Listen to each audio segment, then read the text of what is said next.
Tonight we're going to talk about resistance. In any moment, you're either allowing or resisting. In any moment, you're looking for satisfaction or feeling frustration. In any moment, you're creating your own heaven or your own hell. Resistance includes all the pushback feelings, because resistance is pushing back rather than allowing. And in every moment you choose.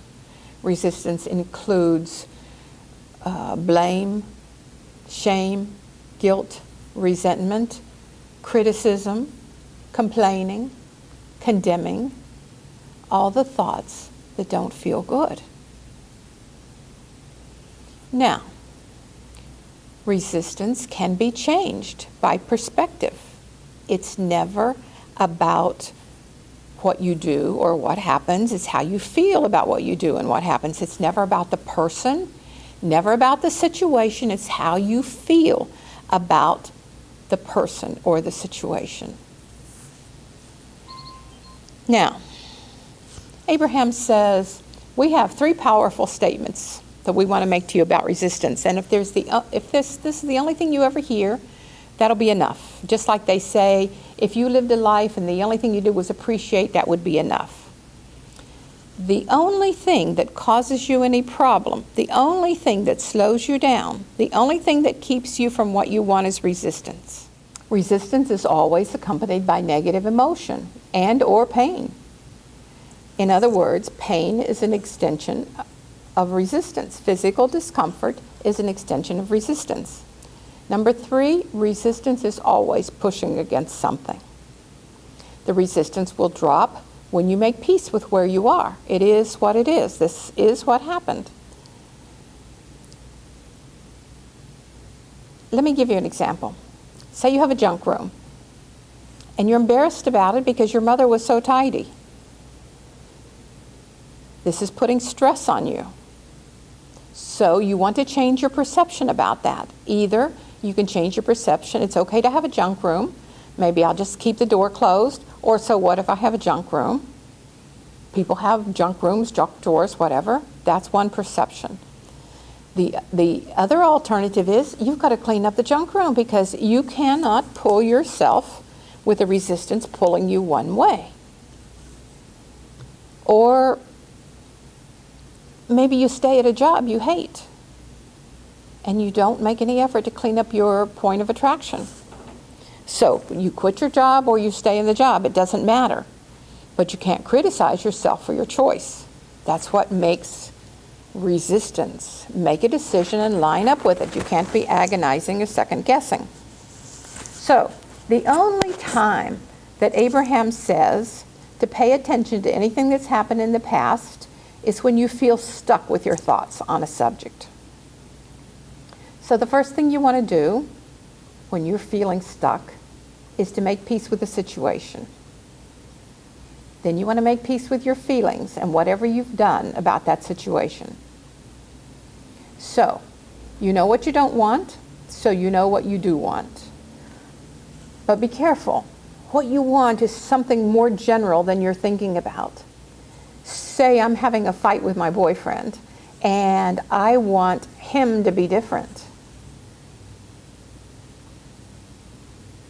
That's not the answer. Source never asks anybody to be different.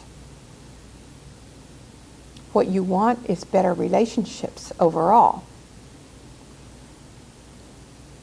Better relationship specifically in that relationship. So that will give you a little bit of relief. So once you get some relief, look at what feelings that you've been ignoring, what you've been pushing back against. It's probably not what you think you've been pushing back against, and what beliefs you might have that would create your particular point of attraction. Some beliefs that come up that are problematic: life is hard, life is a struggle, I'm unworthy, money's scarce, you have to work hard for what you want, I'm superior, I'm inferior. A good person would never have done that. A good person would never have thought that. If it doesn't come to you quickly, just ask your inner being for clarity and let it go, and then distract and soothe yourself. Don't try to go faster and bounce from frustration to joy, because you will end up being bounced from frustration to the next frustration to the next frustration. So then, at that point, if you start saying some very general statements to soothe yourself, I believe in the law of attraction, I believe that everything works out for me, I believe that the universe has my back, everything happens for my good, never to my detriment, then you've moved your point of attraction just a little bit further. But it's your point of attraction that's the problem. It's never the person or the situation that's mirror reflecting that to you. Because a person or situation cannot assert into your environment, they can only reflect.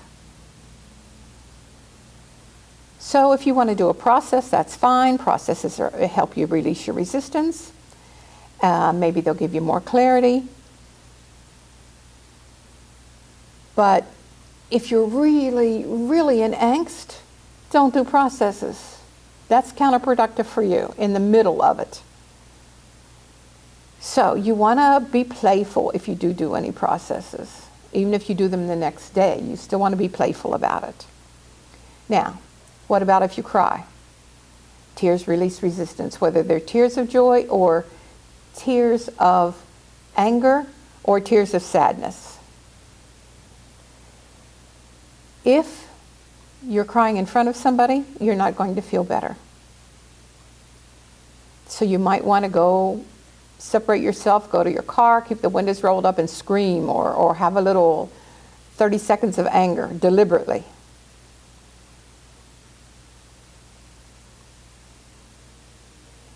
But everything's all right. All emotions are fine.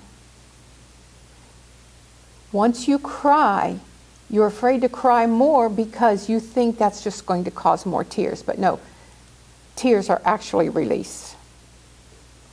And you're never so far out of allowing that you can't get yourself back on track quickly.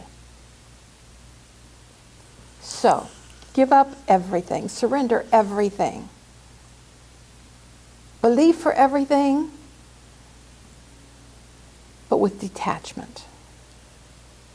When you hit a roadblock, surrender more. Don't push back more. Love it as if you had chosen it, because you did. It's when you finally let go of things that the things you want can appear. You may be disappointed for a long time because you're pushing back for a long time. But just give it up. Just let it go. Once you realize you've been holding on to stuff for too long, that's the beginning of the turnaround right there. So just give it up. Whatever happens, happens. Don't try to control it.